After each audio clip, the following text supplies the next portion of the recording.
இனிமே கண்ணை மூடிட்டு கடலை எண்ணெய் வாங்கலாம். ஏன்னா மந்த்ரா கடலை எண்ணெய் இதயத்தின் தயாரிப்பு. வறுக்க பொரிக்க ஏன் எல்லா சமையலுக்கும் மந்த்ரா தான். மந்த்ரா கடலை எண்ணெய், அபார ருசி, ஆரோக்கியமான உடல் நலம்.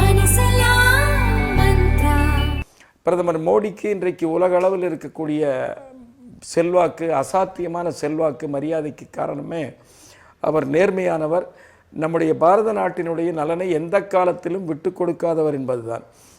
உங்களுக்கு தெரிஞ்சிருக்கலாம், போன சில மாதங்களுக்கு முன்னாலேயும் கூட அமெரிக்காவினுடைய ஜனாதிபதி ட்ரம்ப் சொன்னார், நானே ஒரு டஃப் நெகோசியேட்டர், எங்கள் நாட்டுக்காக நானே பிற நாடு கூட பேசும்போது தீவிரமாக பேசுவேன் நாட்டு நலனுக்காக. என்னை விட டஃப் நெகோசியேட்டர் யாருன்னா பிரதமர் மோடி அவர்கள், என்னுடைய நண்பர் மோடி அவர்கள். அதனால் அவர் கூட பேசி நாட்டு நலன் பற்றி பேசும்போது அவர் கூட பேசி சலுகை வாங்குவது என்பது கஷ்டமான காரியம் என்று வெளிப்படையாக சொன்னார். அதைவிட ஒருபடி மேலே போய் அந்த நாட்டினுடைய துணை ஜனாதிபதி ஜேடி வான்ஸ் சொன்னார், இந்த பாரத பிரதமர் மோடி அவர்கள் மிக தன்னுடைய நாட்டு நலனை காப்பதற்காக தீவிரமாக செயல்படக்கூடியவர், அதனால தான் அவர் மேலே எங்களுக்கு மரியாதை அப்படின்னு ஒத்துட்டார். இப்போவும் கூட கொடுத்துருக்கக்கூடிய செய்தியில் அமெரிக்க ஜனாதிபதி என்ன சொன்னார்னு சொன்னால், நான் எப்படி அமெரிக்க நலன்களை பாதுகாப்பதற்காக ஓயாமல் வேலை செய்கிறனோ அதே மாதிரி அதை விட இந்திய பிரதமர் வேலை செய்யக்கூடியவர் என்று சொல்லியிருக்கிறார். ஆகவே இவர் போய் சரணடைதுங்கிறதுலாம் நடக்கவே நடக்காதுங்க. நமக்கு தெரிய ரஷ்யா உக்ரைன் போர் நடக்குது, நாம் ரஷ்யாவிட்டிருந்து எண்ணெய் வாங்கிட்டு இருக்கிறோம். காரணம் அது சீப்பாக கிடைக்குதுங்கிறதுக்காக வர்றோம்.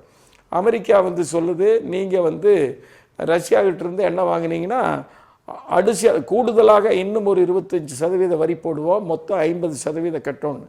அசரவே இல்லை பிரதமர். இன்றைக்கு அமெரிக்கா நம்மக்கிட்ட வந்திருக்குது. கடந்த 5-6 வருடங்களில் பிரதமர் இந்த மாதிரி உலக வர்த்தக அமைப்பு என்பது தோற்று போய்விட்டதுங்க. உலகமயமாக்கல் என்பது தோற்று போய்விட்டதுங்க. சென்ற 20ஆம் தேதி, ஜனவரி 20ஆம் தேதி அன்னைக்கு வேர்ல்டு எக்கனாமிக் ஃபோரம், வருஷம் நடக்கக்கூடிய அந்த பெரிய பெரிய பணக்காரர்கள், ஒவ்வொரு நாட்டினுடைய ஜனாதிபதிகள், பிரதமர்கள் எல்லாம் கலந்து கொள்ளக்கூடிய கூட்டம் நடந்ததுங்க. அதில் அமெரிக்காவினுடைய வணிகத்துறை மந்திரி, காமர்ஸ் செக்ரட்டரி வெளிப்படையாக சொன்னார், உலகமயமாக்கல் தோற்று போய்விட்டது அப்படின்னு சொன்னார். அந்த உலகமயமாக்கல் தான் அவங்க தூக்கி பிடிச்சாங்க. அதைத்தான் காங்கிரஸ் மன்மோகன் சிங் அதைத்தான் கொண்டு வந்தார் ஆச்சுங்களா. இதெல்லாம் புரிஞ்சிட்டதுனால தான் நம்ம பிரதமர் ஆரம்பத்திலிருந்தே, உங்களுக்கு தெரியும், 2014 ஒரு ஆட்சிக்கு வந்ததுக்கப்புறம் 15-16 வேர்ல்டு ட்ரேட் ஆர்கனைசேஷன், உலக வர்த்தக அமைப்பில் அவங்க பேசும்போது, நம்முடைய அப்போது காமர்ஸ் மினிஸ்டர் அந்த நிர்மலா சீதாராமன் நம்ம பேசும்போது சொன்னாங்க, எங்களுடைய நாட்டினுடைய சிறு தொழில்கள், விவசாயம், இதை நாங்கள் பாதுகாப்பதற்கு அனைத்து முயற்சிகளையும் மேற்கொள்வோம், எந்த சமயத்திலும் இந்த துறைகளினுடைய நலன்களை விட்டு கொடுக்க மாட்டோம் என்று வெளிப்படையாக பேசினார்கள். காரணம் மோடி அரசாங்கம். இந்த நிலைப்பாடு தொடர்ந்து வருதுங்க. கடந்த 2021 தொடங்கி இப்போ பார்த்தீங்கன்னா நாம 39 நாடு கூட இந்த ஃப்ரீ ட்ரேட் அக்ரிமெண்ட் போட்டிருக்கிறோம். அதாவது ஒவ்வொரு நாட்டிற்கும் இடையிலான ஒப்பந்தம் போட்டிருக்கிறோம். இப்போ அண்மை காலத்திலேயே நீங்கள் எடுத்தீங்கன்னா யூகே, இங்கிலாந்து கூட போட்டோம், மொரீஷியஸ் கூட போட்டோம், ஓமன் கூட போட்டோம், ஐக்கிய அரபு நாடுகள் UAE அவங்க கூட போட்டோம், அப்புறம் நியூசிலாந்து கூட போட்டோம். கடந்த 1-1.5 வருஷத்தில் நாம் 6-7 நாடுகள் கூட இந்த மாதிரி போட்டிருக்கிறோம். அதற்கு எல்லாம் உச்சம் வைத்தால் போல இந்த சென்ற வாரம் அந்த குடியரசு நாள் கொண்டாடப்பட்ட மறுநாள் ஐக்கிய யூரோப்பியன் யூனியன், அந்த யூரோப்பியன் யூனியன் கமிஷனுடைய பிரசிடெண்ட் வந்திருந்தாங்க. அவங்க தான் குடியரசுத் தலைவர், குடியரசு தினத்தினுடைய சிறப்பு விருந்தினர். மறுநாள் நம்ம நாடு கூட ஒப்பந்தம் போட்டாங்க.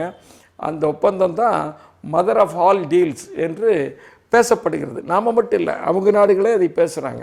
அந்த யூரோப்பியன் யூனியனில் 27 நாடுகள், அப்போ போட்ட கையெழுத்து 27 நாடுகளுக்கு பொருந்தும்.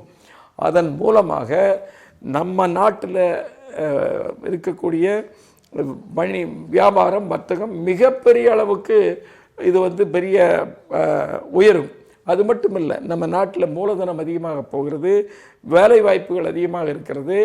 நீங்கள் பார்த்தீங்கன்னா அதில் ஒப்பந்தம் போடப்பட்ட துறைகள் எல்லாமே ஜவுளித்துறை, அப்புறம் வந்து ஃபுட்வேர் காலணி போடக்கூடிய தயாரிக்கக்கூடிய துறை, மூன்றாவது இந்த நகை சம்பந்தமானது. உங்களுக்கு தெரிஞ்சிருக்கலாம், நாம் தான் வைரத்தை வந்து பட்டதீட்டி ஏற்றுமதி பண்ணுறதுல உலகத்திலேயே முன்னணி நாடாக இருக்கிறோம், அந்த துறை.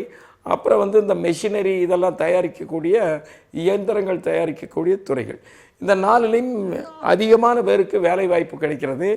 ஆக அந்த துறைகளில் நாம் ஒப்பந்தம் போட்டிருக்கிறோம். இதனால் நமக்கு மிகப்பெரிய பலன் கிடைக்க போகுது. அந்த ஒப்பந்தம் முடிச்சுட்டு அந்த யூரோப்பியன் யூனியனுடைய கமிஷனுடைய பிரசிடெண்ட் அவங்க பேசுனாங்க. அதில் ஒரு வார்த்தை சொல்லியிருக்கிறாங்க, பாரத நாட்டினுடைய முன்னேற்றம் உலகத்திற்கு பாதுகாப்பையும் உலகத்திற்கு நம்பிக்கையையும் கொடுக்கிறது அப்படின்னு சொல்லி பேசுனாங்க. இது யார் சொல்கிறது? யூரோப்பியன் யூனியன் கமிஷனோட பிரசிடெண்ட் சொல்கிறாங்க. ஆக இந்த ஒப்பந்தங்கள் எல்லாமே பெரிய அளவுக்கு போய்கொண்டிருந்தது. இப்போ நாம் அடுத்தது அமெரிக்காவுக்கு பக்கத்து நாடான கனடா நாட்டுக்கு போடுறதுக்காக இப்போ நம்ம பேசிகிட்டு இருக்கிறோம். இதையெல்லாம் உணர்ந்து தான் ட்ரம்ப் என்ன பண்ணார், அவர் 5 மாதத்துக்கு முன்னால் முதல்ல 25% போட்டார். ரஷ்யாவிட்டிருந்து நாம் எண்ணெய் வாங்கிட்டு இருந்தோம், அதை நிறுத்தலைன்னா இன்னொரு 25. நம்ம பிரதமர் என்ன பண்ணார், அமைதியாக எல்லாத்தையும் கேட்டுட்டு பதிலீடு எடுக்காமல் நம்ம நாட்டு நலனுக்கு எது முக்கியமோ அதனுடைய அடிப்படையில் ரஷ்யாவிலிருந்து தொடர்ந்து எண்ணெயை வாங்கி கொண்டு வந்தார். வேறு எந்த பிரதமரும் அதை செஞ்சுருக்க மாட்டாங்க. அமெரிக்கா ஜனாதிபதி மிரட்டினார், கவலையே படல, தொடர்ந்து செஞ்சுட்டு வந்தார். இந்த வந்த காலத்தில் ஒப்பந்தங்களை எல்லா நாடு கூட போட ஆரம்பித்தாது. அது யூரோப்பியன் யூனியனோடு போட்ட உடனே ட்ரம்ப்புக்கு அது ஒரு பெரிய தாக்கத்தை ஏற்படுத்தி இருக்கிறது. ஆகவே அவங்க வந்து இப்போ நம்ம கூட வந்து முதலிருந்தே நெகோசியேஷன் நடந்துட்டு வந்ததுங்க. இப்போ அறிவிச்சிருக்கிறாங்க. இது பற்றிய முழு விவரம் இன்னுமே வரல, முழு அறிக்கைன்னு இன்னும் வரல. நம்முடைய பிரதமர் நம்முடைய அரசு சார்பில் என்ன சொல்லியிருக்காங்கன்னா 18% இனி வரி விதிக்கப்படும் சொல்லியிருக்கிறாங்க. இது மிக குறைவான வரி விதிப்பு. நம்மை விட 2-3 நாடுகளுக்கு தான் 15% இருக்குது, நமக்கு 18. அதே நீங்கள் சீனா மேலே 37% இருக்குது. நமக்கு அண்டை நாடுகள் ஜவுளித்துறையில் நமக்கு போட்டியாக இருக்கக்கூடிய பாகிஸ்தான், வங்காளதேசம், இந்த மாதிரி நாடுகளுக்கு 19-20%. நமக்குத்தான் மிக குறைவான விகிதத்தில் இந்த வரியை குறைச்சிருக்கிறாங்க. ஆகவே இது நம்ம நாட்டு தொழில்களுக்கு பெரிய ஊக்கத்தை கொடுக்கும். நமக்கு தெரியும், இந்த 2 நாளாகவே திருப்பூரினுடைய ஜவுளித்துறையை சேர்ந்தவர்கள், கோவை மற்ற நாட்டினுடைய எல்லா பகுதியில் இருக்கிறவங்களும் இதை வரவேற்று கொண்டிருக்கிறார்கள். இதனுடைய முழு விவரமும் தெரியல. அதனால் இவங்க வந்து நீங்கள் அதை சொல்ல மாட்டேங்கிறீங்க, இதை சொல்ல மாட்டேங்கிறீங்கன்னு கேட்குறாங்க. சர்வதேச ஒப்பந்தத்தில் எல்லாமே சொல்லப்படும். அதற்கு ஒரு சில நாட்கள் ஆகலாம். ஏன்னா அந்த ஃபைன் டியூனிங்னு சொல்லுவாங்க. இந்த விவரங்களெல்லாம் விஷயத்தெல்லாம் பேசி முடிச்சுட்டு அப்புறம் அது அறிக்கையாக வரும். அதற்கு முன்னாலேயே அமெரிக்க ஜனாதிபதி ட்வீட்டில் போட்டார், செய்தியாக வெளியிட்டுட்டாங்க. அதனால் இப்போ நம்ம அரசாங்கமும் நம்ம பிரதமரும் அதை சொன்னார். அதில் சொன்ன விஷயம் 18% குறைக்கப்பட்டிருக்கிறது. அதனால் நம்ம பொருளாதாரங்களுக்கு இது பெரிய முன்னேற்றத்துக்கு உதவியாக இருக்கும் என்று சொல்லியிருக்கிறார். ஆகவே இந்த காங்கிரஸ் கட்சி சொல்கிற மாதிரி, கம்யூனிஸ்ட் திமுக சொல்கிற மாதிரி பிரதமர் எந்த காலத்திலும் இன்னொரு நாட்டுக்கு போய் அவங்கக்கிட்ட வந்து சரண்டர் ஆக சரித்திரமே கிடையாது. மிக துணிச்சலாக அவர் நிற்கக்கூடியவர்னு உலகம் முழுவதும் பாராட்டுறாங்க. அப்படி இருக்கிற போது இது அரசியல் பண்ணணுங்கிறதுக்காக இந்த கட்சிகள் வந்து பிரதமர் சரணடைந்து விட்டார் என்று சொல்கிறார்கள். அது முழுக்க தவறு. இன்னும் ஓரிரு நாட்களில் முழு உண்மைகள் வெளியே வந்துவிடும். ஆகவே நம்ம நாட்டினுடைய பொருளாதாரத்தை பாதுகாப்பதற்காக இந்த விஷயத்தை பிரதமர் எடுத்திருக்கிறார். இது பெரிய அளவுக்கு நம்ம தேசத்தை முன்னோக்கி கொண்டு செல்லும். நமக்கெல்லாம் தெரிஞ்சிருக்கலாம், இன்றைக்கி உலக பொருளாதார வளர்ச்சியில் 17% இந்தியா பங்களிக்கிறது. அமெரிக்காவினுடைய பங்களிப்பு எது தெரியுங்களா? 9% கீழே. ஆக ஏறத்தாழ அமெரிக்க பங்களிப்பை விட 2 மடங்கு அதிகமாக நாம் பங்களித்து கொண்டிருக்கிறோம். ஆக நாம் போய் அவங்க கூட சரணடைய வேண்டியதுங்கிறது அவசியமே கிடையாது. ஆக இந்திய பொருளாதாரம் பாதுகாப்பான திசையில் நல்ல முறையில் சென்று கொண்டிருக்கிறது. ஆகவே இதற்காக இந்த யூரோப்பியன் டீல் முடித்ததற்காகவும் மற்ற ஒப்பந்தங்களை போட்டதற்காகவும் இப்போ அமெரிக்கா கூட பேசி முடிச்சிருக்கிறதுக்காகவும் நாம் நம்முடைய பிரதமர் அவர்களுக்கு எல்லோருமே சேர்ந்து நன்றி சொல்ல வேண்டும்.